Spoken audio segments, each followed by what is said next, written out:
नमस्कार बच्चों, आज हम पढ़ेंगे कक्षा 12वीं हिंदी प्रश्न बैंक का इकाई 2 गद्य खंड भाग, जिसके 17 अंक आवंटित हैं और एक एक अंक के 6 प्रश्न पूछे जाएंगे। अति लघु उत्तरीय प्रश्न अर्थात 2-2 अंक के 2 प्रश्न पूछे जाएंगे और 3 अंक का 1 प्रश्न पूछा जाएगा, 4 अंक का 1 प्रश्न पूछा जाएगा। तो देखते हैं यहां पर पहला प्रश्न क्या है। सही विकल्प चुनकर लिखिए। सही विकल्प चुनकर लिखिए। भक्तिन रेखाचित्र में वर्णित पंचायतों के संबंध में निम्नलिखित कथनों पर विचार कीजिए। क्या है कथन? अयोग्य हैं, पंचायतें गूंगी और लाचार हैं, अपने स्वार्थों को पूरा करती हैं। तो इन 3 कथनों में से कौन कौन से कथन सत्य हैं? कथन पहला और दूसरा सत्य है। तो फिर यहां पर कौन सा उत्तर सही हो जाएगा? उत्तर नंबर बी सही हो जाएगा। दूसरा प्रश्न लेते हैं। निबंध बाजार दर्शन में पैसे को कहा गया है। क्या कहा गया है? निबंध बाजार दर्शन में पैसे को पावर कहा गया है। ऑप्शन नंबर डी सही है। तीसरा है, बाजारूपन से अभिप्राय है। बाजारूपन से क्या अभिप्राय है? बाजार से अनावश्यक वस्तुएं खरीदना।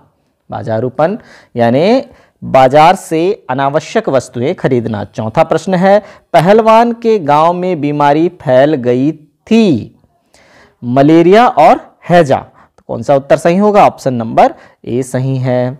फिर लेते हैं 5वां प्रश्न।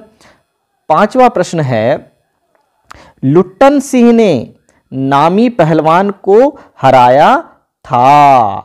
कौन सा है नामी पहलवान? काला खां को हराया था लुट्टन सिंह ने। 6वां प्रश्न लेते हैं।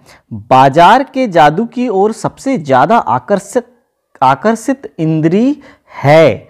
क्या है? आंख है। ऑप्शन नंबर ए सही है।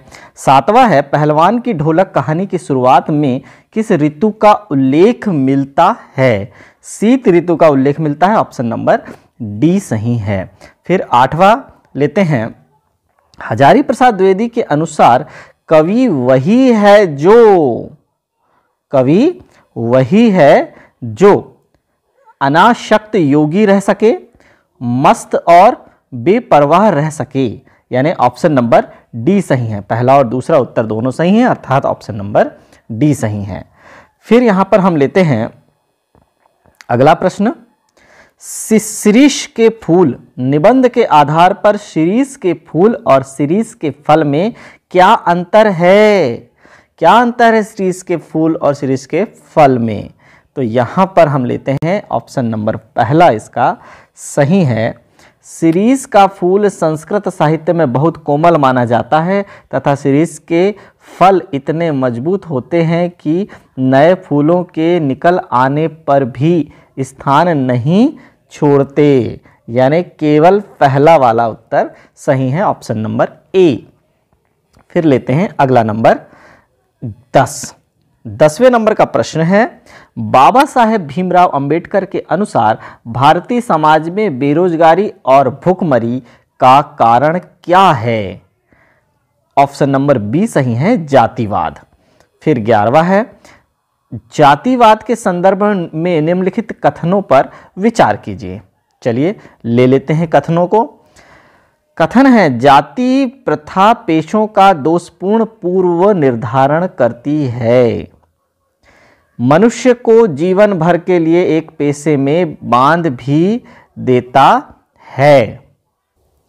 और तीसरा है, यह प्रतिकूल परिस्थितियों में मनुष्य को अपना पेशा बदलने की स्वतंत्रता देता है।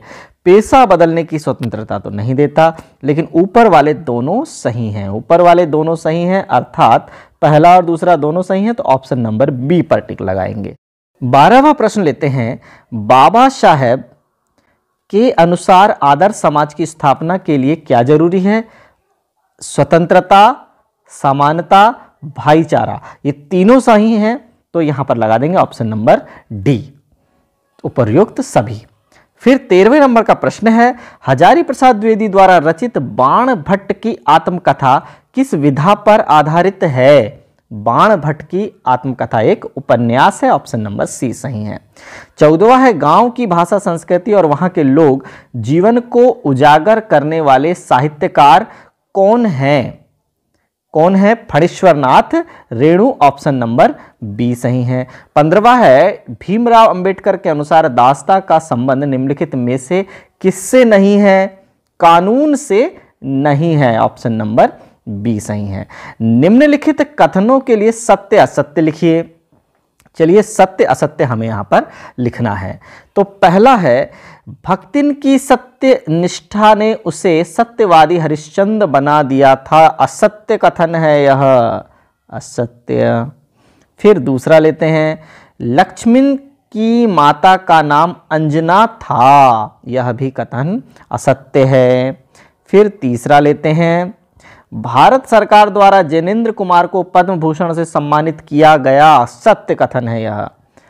चौथा लेते हैं फिर श्रृंखला की कड़ियां निबंध संग्रह में महादेवी वर्मा ने स्त्री विमर्श को लेकर निबंध लिखे। यह कथन भी सत्य है।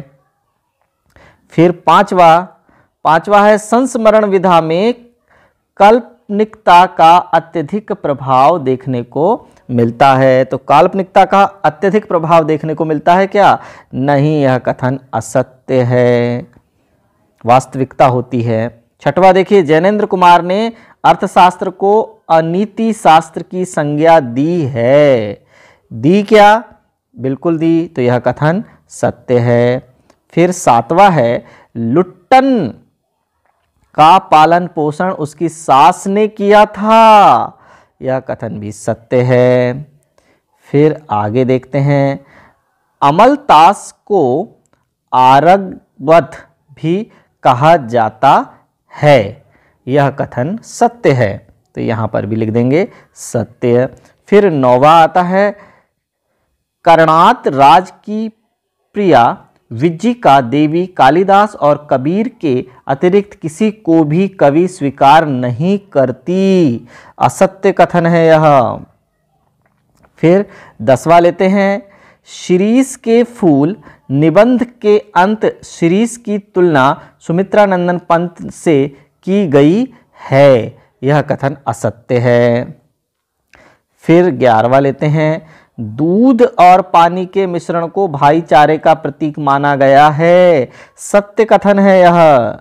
फिर आगे देखते हैं 12वां नंबर मैं पढ़ लिख कर वकील बनूंगा, अछूतों के लिए नया कानून बनाऊंगा और छुआछूत को खत्म करूंगा। यह कथन बालक भीमराव का है। बिल्कुल है, सत्य कथन है यह।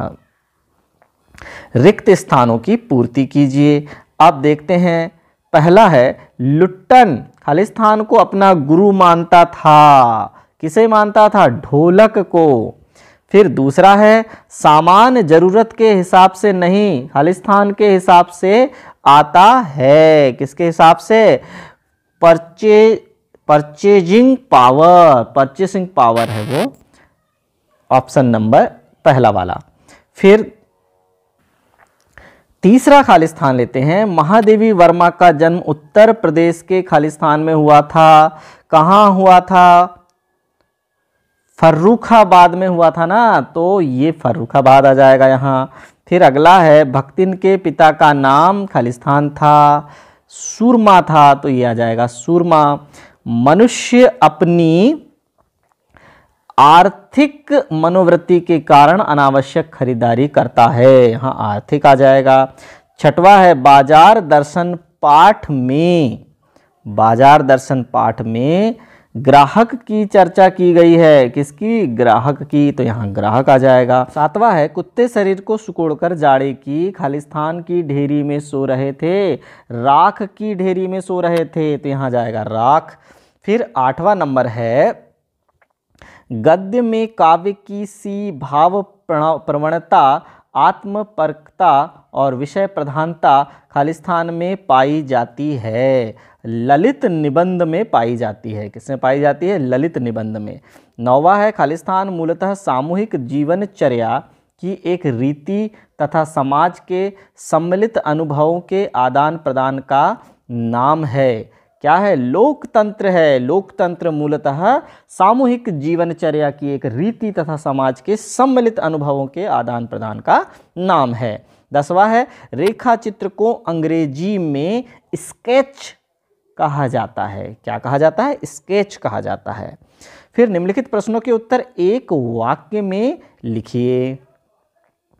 तो पहला है पहलवान की ढोलक का मुख्य पात्र कौन है? कौन है? लुट्टन सिंह। तो यहां लिख देंगे लुट्टन सिंह, पूरा लिखेंगे आप। लुट्टन सिंह पहलवान की ढोलक का मुख्य पात्र है। फिर दूसरा है आधुनिक युग के प्रेमचंद के रूप में किसे जाना जाता है? तो आधुनिक युग के प्रेमचंद के रूप में किसे जाना जाता है? जैनेन्द्र कुमार को जाना जाता है। तो जैनेन्द्र कुमार यहां लिख देंगे।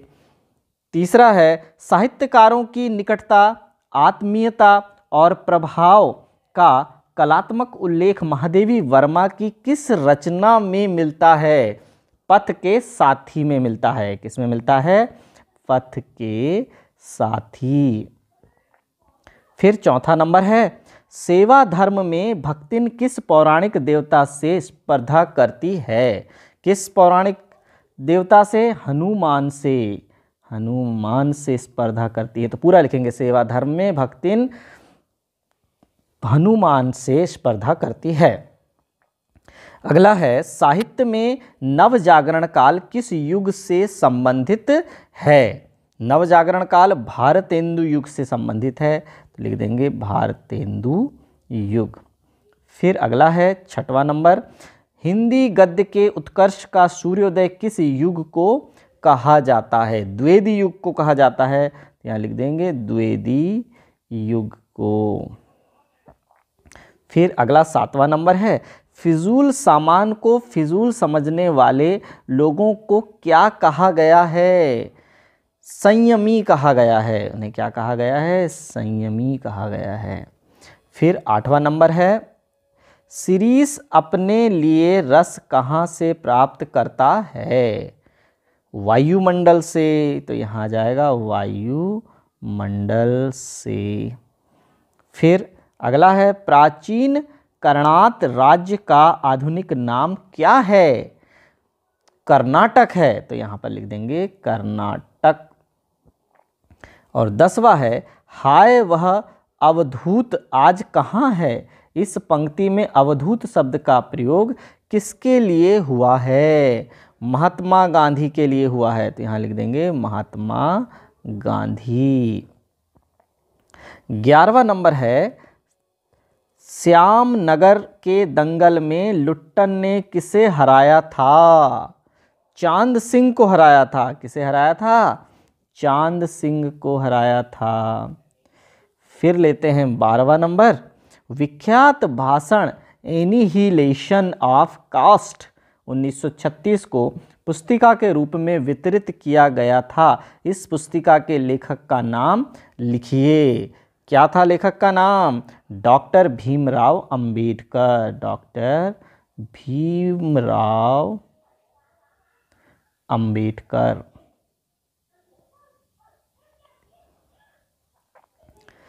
तो आ जाएगा डॉक्टर भीमराव अंबेडकर। उसके बाद आ जाता है सही जोड़ी बनाकर लिखिए। तो पहले हम लेते हैं कॉलम ए और उसके सामने है कॉलम बी। तो कॉलम बी के सामने हमें सही उत्तर लिखना होता है, कॉलम ए के सामने कॉलम बी के सही उत्तर को लिखना होता है। तो देखिए हम अभी यहाँ मिला देंगे। भक्तिन का संबंध किससे है? भक्तिन का संबंध है स्मृति की रेखाएं। बाजार दर्शन जैनेन्द्र कुमार। फिर पहलवान की ढोलक क्या है? कहानी है। शिरीष के फूल हजारी प्रसाद द्विवेदी। और मैला आंचल आंचलिक उपन्यास है। ये सही जोड़ी बना दिए। हम जब इसका उत्तर लिखेंगे तो इन सही उत्तरों को इनके सामने लिखेंगे। चलिए दूसरी जोड़ी पर आते हैं। दूसरी जोड़ी है निबंध अशोक के फूल, संस्मरण उपविधा। फिर कहानी उसने कहा था। क्या है? कहानी है चंद्रधर शर्मा गुलेरी की। फिर समालोचना समालोचना रामचंद्र शुक्ल और उपन्यास परीक्षा गुरु। चलिए अब तीसरी सही जोड़ी लेते हैं। तीसरी सही जोड़ी में कवि वचन सुधा भारतेंदु हरिश्चंद्र, हिंदी प्रदीप बालकृष्ण भट्ट, आनंद कादम्बिनी बद्रीनारायण चौधरी। फिर आया ब्राह्मण प्रताप नारायण मिश्र और सरस्वती महावीर प्रसाद द्विवेदी। फिर चौथी सही जोड़ी है मुंशी प्रेमचंद कथा सम्राट, जयशंकर प्रसाद नाटक सम्राट, रामचंद्र शुक्ल निबंध सम्राट, महादेवी वर्मा वेदना और करुणा और राहुल सांकृत्यायन यात्रा वृतांत। फिर पांचवी सही जोड़ी है कलम का सिपाही, प्रेमचंद की रचना है। एक घूंट हिंदी की पहली एकांकी है। इंदुमती हिंदी की पहली कहानी है। आधुनिक युग की मीरा महादेवी वर्मा को कहा गया है और व्यंग्यकार हरिशंकर परसाई। तो यहां पर इकाई 2 से संबंधित कक्षा समाप्त होती है। धन्यवाद।